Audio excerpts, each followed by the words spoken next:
So I started by cutting off a piece of a head cap and measuring it so that it fit half of my head approximately.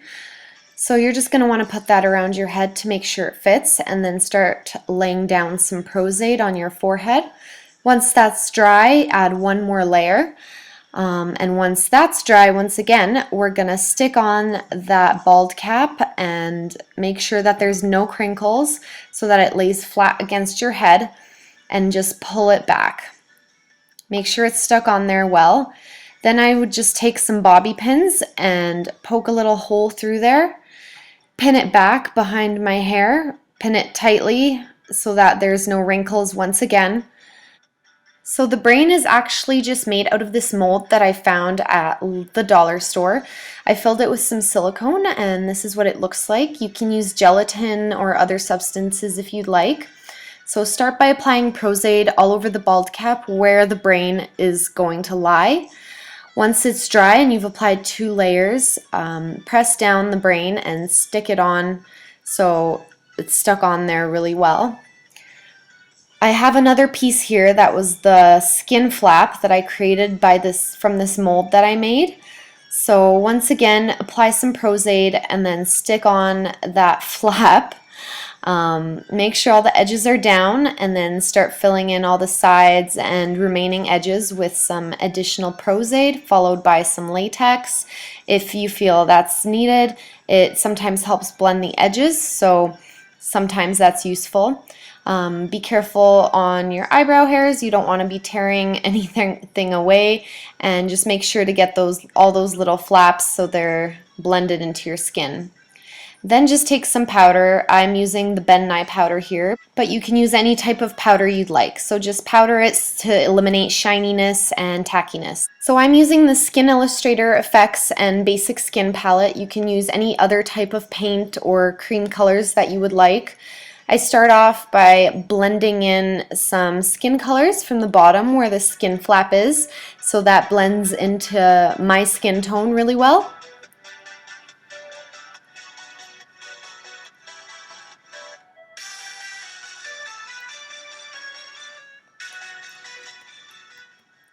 So now I'm going in with more of a peachy coral tone, and I'm applying that on the inside of the skin flap as well as all over the brain itself to give it a good base to paint over top of.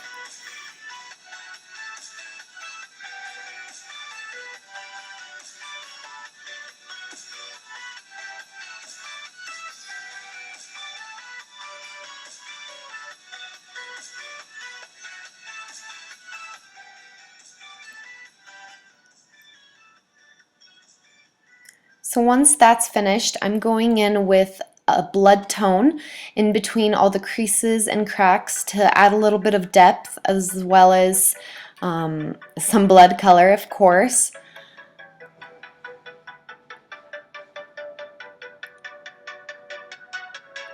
Once I finished doing that, I went in with some blue and purple tones to create some veins and capillaries.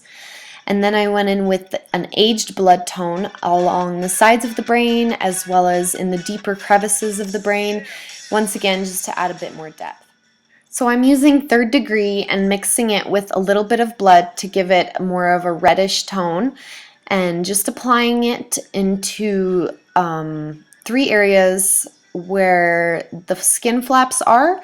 And the reason I'm doing this is just to apply some large staples. So the ones I'm using is actually medical, those medical staples that you would use to pull bandages together, but you could use regular staples as well.